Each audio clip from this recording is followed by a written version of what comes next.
지역 이슈를 속 시원히 풀어보는 헬로 이슈 토크입니다. 지난해 5월 부천에 있는 오비맥주 경인 직매장의 하청업체 노동자들이 해고됐습니다. 하도급 계약을 맺은 물류회사가 변경되는 과정에서 고용 승계가 되지 않았기 때문인데요. 하청 노동자들은 사실상 오비맥주가 노동자들을 지휘 감독한 만큼 고용 승계를 요구했지만 오비맥주는 직접적인 고용관계 당사자가 아니라서 고용 승계 의무가 없다며 선을 그었습니다. 노조 측은 고용노동부에 특별 근로 감독을 요구하며 농성까지 벌였는데요. 고용 승계 투쟁 270일 끝에 합의는 이뤘지만 복직은 이뤄지지 않았습니다. 자세한 내용을 짚어보죠. 황완성 전 한국노총 김포부천지부 의장 그리고 오세관 경기일보 기자가 자리했습니다. 두 분 어서 나오십시오. 네, 안녕하십니까. 반갑습니다. 270일 그러니까 한 9개월 가까이 되는 시간 동안 고용승계 투쟁을 벌인 오비맥주 경인 직매장 하청 노동자들이 단식 투쟁에 또 지역에서는 불매운동까지 있었습니다. 먼저 이 하청 노동자들 어떤 일을 담당하는 노동자들이었습니까? 사실 이제 우리나라 대표적인 이제 맥주 기업이 이제 오비맥주지 않습니까? 그렇죠. 이제 오비맥주의 이제 경인 직매장은 전국에 아마 27개가 있는 걸로 알려지고 있습니다. 이제 거기서 전부 이제 물류가 이제 이루어지기 때문에 김포에 소재하고 있는 경인 직매장이 전체 물량이 아마 30%를 차지한다고 합니다. 그만큼 이제 크기 때문에 아마 거기에 있는 직원들도 다른 데 직매장은 6명에서 7명 또 10명 내에도 있는데 경인 직매장의 경우는 30명의 어떤 그 물류 직원들이 이제 물류를 담당하고 있습니다. 대부분 이제 지게차 기사라든가 트럭 운전사 또 운송 관리를 담당하는 이제 사무 직원들이 있습니다. 이제 네. 이들 이제 노동자들은 대부분 이제 1년 단위로 이제 계약을 하는 이제 고용 자체가 이제 불안정한 이제 하청 근로자인데요. 이제 그러다 보니까 이제 어떤 노조의 설립에 대한 어떤 그 좀 간절함이 이제 있었을 거고 또 이제 실질적으로 이제 평균 임금 자체가 당초에 뭐 최저임금 수준이라고 그러는데 제가 확인한 바로는 거의 이제 250만 원 정도 이제 세전이죠. 그러니까 뭐 의료비 빼고 그러면 아마 220이나 230 정도 이제 집에 가져가는 수준이기 때문에 그 일하는 시간에 비례했을 때는 그럼 최저임금 수준이 맞습니까? 그렇죠. 그러니까 그 업무량에 따라서 그렇지만 10년을 일해도 그렇고 20년을 일해도 똑같기 때문에 다른 직장하고는 뭐 10년 정도 20년 일하면 충분히 그런 수당들이 붙어가지고 많은데 이제 업무에 따라서 일부 이제 수당이 좀 변할 수도 있는데 네. 대부분 평균적으로 가져가는 임금이 아마 250만 원 정도 이제 최저임금에서 크게 벗어나지 못했다 예. 이렇게 보시면 될 것 같아요. 그렇군요. 이번에 해고가 된 건 예. 하청업체가 바뀌면서 일어난 건가요? 왜 그런 거죠? 예, 그 한마디로 말씀드리면 노동조합이 설립됐기 때문에 해고됐다라고 이제 얘기할 수 있는데요. 노조가 설립됐기 때문에 예, 해고 이렇게 당했다. 주장하게 된 배경을 보면은 20년도 2월달 작년에 2월달에 이제 경인 직매장에 노동조합이 설립이 됐습니다. 이 당시 그 운영을 하던 업체가 동성종합특수물류라는 회사인데요. 이 회사는 2020년 12월까지 이제 그 CJ하고 계약이 이제 운영 계약이 돼 있었는데 여기가 하여튼 어떠한 내부적인 문제로 5월 말에 운송업체가 바뀌게 됩니다. 태성로지텍이라는 회사로 바뀌면서 이 태성로지텍이 새로운 운송업체로 등장을 하면서 우리는 노조를 인정할 수 없다. 우리는 노조가 필요 없다. 이렇게 되면서 선별적으로 일하고 있는 28명에 대해서 우리는 선별 고용을 하겠다라고 선언을 했고 각자 입사 지원서를 내라 이렇게 요구를 했는데 노동조합에서는 28명이 일괄적으로 단체로 지원서를 냈습니다. 이 중에 네. 태성로지텍이라는 회사가 선별적으로 이제 고용승계를 하면서 지금 이렇게 문제가 불거졌고 270일간의 이제 농성이 이어져 왔다라고 보시면 됩니다. 네. 그래서 실제로 고용이 불안해서 노동조합을 만들었는데 오히려 해고가 되는 이런 우스운 일이 벌어진 게 이번 사태라고 볼 수 있습니다. 그래요. 오비맥주는 고용관계 당사자가 아니기 때문에 고용승계를 책임질 일이 없다 이렇게 주장을 하고 있는데 이렇게 주장하는 그 배경은 하청이기 때문인 건 거죠? 그렇습니다. 오비맥주가 그 우선 구조를 살펴보면 2003년까지는 직매장을 직접 운영을 했어요. 그리고 2003년 이후에 직매장을 위탁 운영을 해왔고 2013년도부터 우리 경인 직매장 같은 경우는 CJ 대한통운에서 운영을 해왔는데 CJ는 이를 또다시 소규모 물류업체에 재하도급하면서 이제 운영을 해왔습니다. 재하도급받은 업체는 아까 이제 오세관 기자님 말씀하신 것처럼 지게차 기사, 트럭 운전사, 사무원 등을 도급기간에 맞춰서 1년씩만 이렇게 근로계약을 체결을 했고요. 도급업체가 바뀌더라도 관행적으로 고용승계를 해왔습니다. 그러니까 하청에 하청을 주는 걸 다단계 구조 운영이라고 하던데 네, 이건 네. 왜 이렇게 하는 거죠? 일단 CJ 대한통운 같은 경우는 이제 부지를 가지고 있으면서 네. 실제로 뭐 부지를 그 운영하는 직매장은 따로 또 위탁을 주고 또 운송은 또 따로 그 운송업자한테 위탁을 주면서 중간에 그냥 별로 손들이지 않고 수수료만 챙기는 이런 쉬운 아마 이득을 취하기 위해서 하청이 하청을 계속 주고 있는 거 아닌가 이렇게 생각이 됩니다. 모든 공사의 사실 계약 자체가요 그렇게 다단계 도급 구조로 되어 있습니다. 원청, 하청, 재하청 이런 순으로 하기 때문에 가장 최하의 말단의 어떤 하청 업체는 거의 임금 수준이 적고 또 계약 금액도 적기 때문에 인건비 따먹기 그러다 보니까 이제 공사 현장에서는 그런 어떤 계약 관계 때문에 부실 공사가 나올 수밖에 없는 거거든요. 결국 피해를 보게 되는 거는 그 말단에 있는 노동자가 될 수밖에 없는 그렇죠. 그런 구조겠죠. 그런데 위탁업체 재하청 업체이기 때문에 그 위탁업체인 CJ 대한통운과 협상을 하는 게 맞을 텐데 노동자들이 오비맥주에 지금 고용 승계를 요구했단 말이에요. 그러니까 실질적으로는 오비맥주가 지휘 감독을 했다라고 주장을 하고 있는데 그 근거는 뭡니까? 도급사인 오비맥주가 CJ에 물류 업무를 이제 도급을 주고요. 이를 다시 소규모 물류업체에 이제 재하청을 주어서 근로만 제공을 받았다라고 보는 거거든요. 그래서 근로만 제공받는 형태는 명백한 불법 파견 행위다. 그리고 근태 관리 및 작업 지시를 본사 직원이 직접 내리기도 했기 때문에 원청 회사인 오비맥주가 고용을 책임져야 되는 것은 당연한 거다. 이렇게 좀 생각을 하는 겁니다. 그 위장 도급 업체에 불과하다라는 건 오비맥주가 불법적으로 하청을 줬다라는 건가요? 아니 하청 자체가 불법이 아니라 실제로 그 오비맥주의 본사 직원이 근태 관리도 했고 작업 지시도 했고 그 하청업체인 CJ 물류는 장소만 제공을 했지 오비맥주의 모든 그 물류 운송 시스템도 이용을 했고 장비며 뭐 하여튼 사무 집기며 같은 것들이 다 오비맥주 자산이다라는 거거든요. 그래서 형식만 하청이지 실제로는 오비맥주가 직접 작업 지시를 내렸고 직접 관리를 했기 때문에 오비맥주의 고용 책임이 오비맥주한테 있다라고 이제 노조에서는 주장하는 거죠. 그러니까 실질적으로 지휘 감독했다는 근거가 이제 분명히 이렇게 있다라는 말씀이신 건데 노조 측은 고용노동부의 특별 근로감독 실시를 요구한 바도 있습니다. 이재갑 고용노동부 장관도 국감장에 나와서 철저한 근로감독을 약속하기도 했죠. 그 근로감독 결과 결과 나왔습니까? 어떻게 나왔습니까? 결과는 나왔는데요. 비공개로 하기로 했답니다. 이게 이제 불법 파견의 문제는 이제 지난해 9월 이제 한국노총 부천 김포 지역지부에서 이제 청원을 통해서 이제 이루어져 가지고 이제 사회적 쟁점이 이제 된 사안입니다.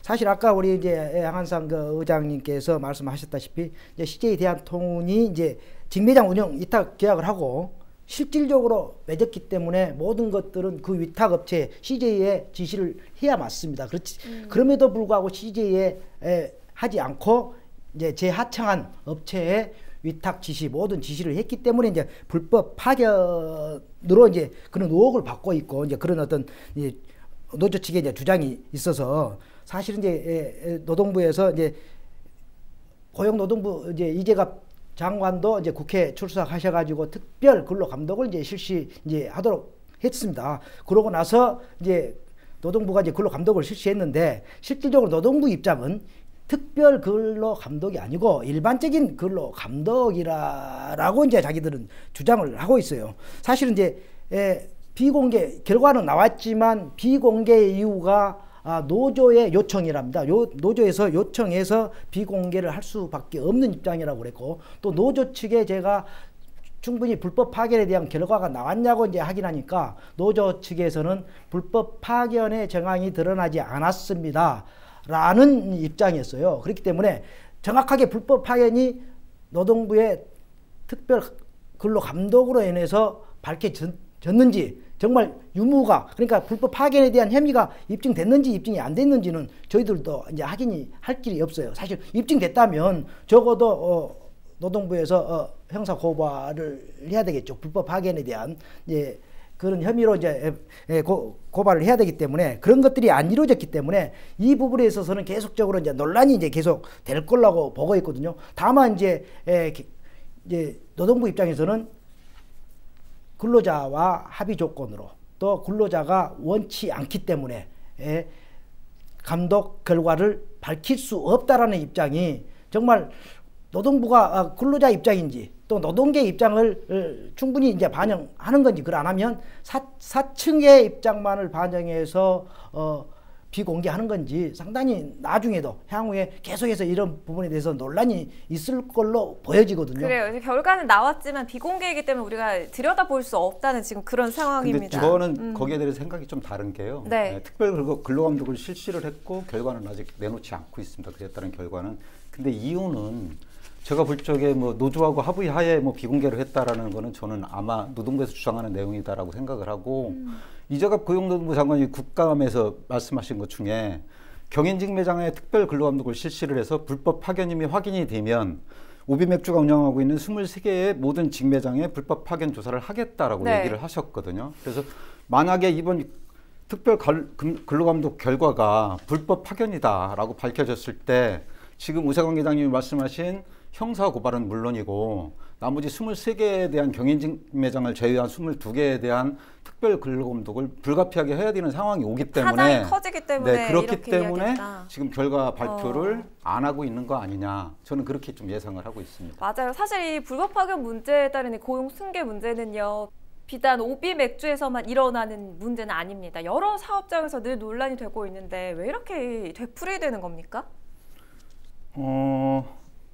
이 불법 파견에 하게 되는 대기업의 변을 들어보면 네. 대체적으로 비용 절감, 인건비 절감을 가장 큰 이유로 내세우고 있습니다. 아마 이제 대기업이 직접 고용을 하게 되면 대기업의 이미지 때문이기도 하지만 같은 그룹사의 직원들끼리 임금의 차이를 크게 둘 수 없는 부분이 있기 때문에 아마 그런 측면으로 비용 절감, 인건비 절감을 이유로 불법 파견을 일삼고 있다, 이렇게 보시면 될 것 같습니다. 이런 간접 고용으로 인해서 가장 피해를 보게 되는 건 결국 노동자들인데 실제적으로 어떤 피해를 보게 되는 거죠? 보통 위탁업체하고 이제 그 도급사하고는 매년 계약을 체결을 합니다. 1년 단위로 계약을 체결하다 보니까 그 근로자하고도 1년 단위로 계약을 체결할 수밖에 없는 입장이고요.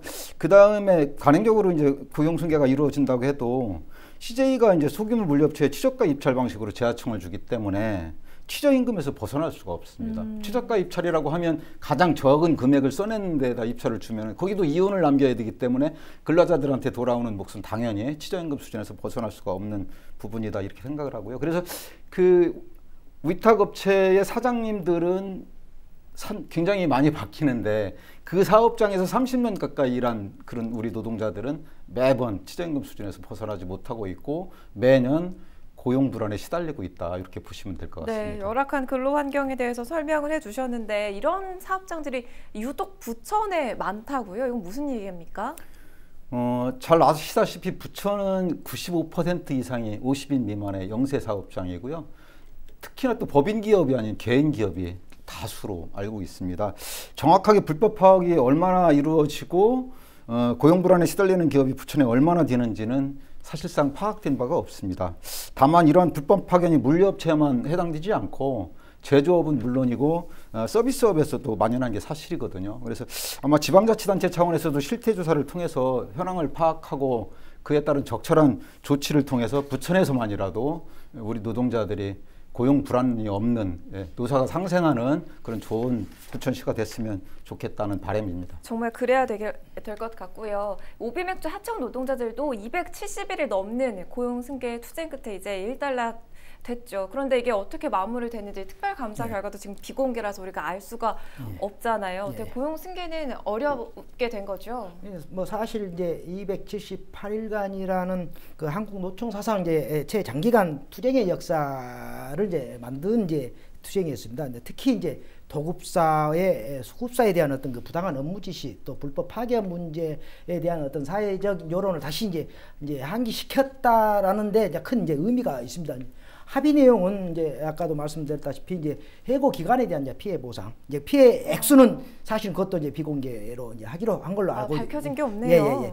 이제 경인 직매장에 이제 결혼이 발생했을 때 이제 복직을 희망하는 이제 노동자를 우선 채용키로 한다. 사실 근데 그 부분도 좀 불투명한 그렇죠. 이야기인 이제 거죠. 이는 이제 그러니까 당초 요구에 이제 고용 승계를 완전히 이제 충족시키지 못했다. 사실은 아마 장기간 이제 투쟁으로 인한 노동자들의 이제 생활고를 더 이상 이제 악화시킬 수 없다라는 이제 노조 집행부의 이제 입장이 이제 충분히 이제 반영된 걸로 보고 있는데 278일간이라는 투쟁에 비해서 이제 조금은 이제 아쉬운 어떤 투쟁 결과, 어떤 합의한 결과를 얻어내지 않았냐, 좀 그런 아쉬움이 있습니다. 네, 비공개라서 우리가 알 수는 없지만 위로금을 지급하고 고용 승계는 결국 이루어지지가 않았습니다. 네. 이 결과 어떻게 좀 분석해 볼 수가 있을까요? 저는 오비맥주 경인직 매장 노동자들의 이번 투쟁이 뭐 고용 승계를 보장하는 만족할 만한 성과는 이루지 못했지만 괄목할 만한 성과가 또 있었다라고 생각을 합니다. 어떤 의미죠? 왜냐하면 조합원 18명이 외친 작은 함성이 사실은 큰 반향을 좀 일으켰다라고 저는 그렇게 생각을 하는데요.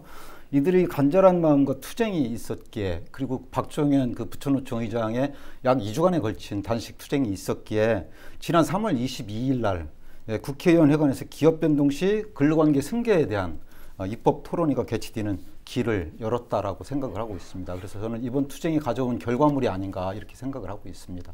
뭐 여전히 해결해야 할 부분이 있지만 네. 작은 불씨는 네. 살렸다라는 네. 그런 의미를 지금 네. 찾아주셨습니다. 네. 부천시의회 그리고 도의원들 또 국회에서도 이 문제가 다뤄지면서 오비맥주 불매 운동까지 벌였죠.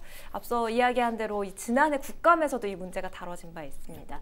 불법 파견과 관련해서 당시 고용노동부 어떤 입장 내놨습니까? 사실 이제 국회 이제 환노에 이제 이수진 의원이 불법 파견의 문제를 지적하면서 또 이제 공론화를 됐고요. 그 이후에 계속해서 투쟁하는 과정에서 부천 출신의 이제 서른 국회의원 김상희, 김경업, 서영석 의원, 또 김포에 이제 김주영 의원까지 가서 해가지고 이제 오비맥주, 하청 노동자의 불법 파견 문제를 이제 집중 이제 거론을 했습니다. 그리고 이제 부천시 의원과 부천 네, 출신들의 이제 도의원들까지도 이제 성명을 발표하고 이제 해결 촉구를 이제 나섰고, 이제 이들로 인해서 오비맥주 불매 운동을 벌이자라는 이제 이런 어떤 캠페인까지 이제 벌이게 됐습니다. 김경업 의원이 지적한 대로 이제 CJ 대한통운은 사실 이제 운송은 아무 업자, 또 이제 보관 관리는 이제 직매장에 지어 있다가는 아무런 역할을 하지 않고, 아까도 이야기했다시피 이제 위탁 수수료만 챙기는 이제 CJ 대한통운도 사실 이제 대기업에 이제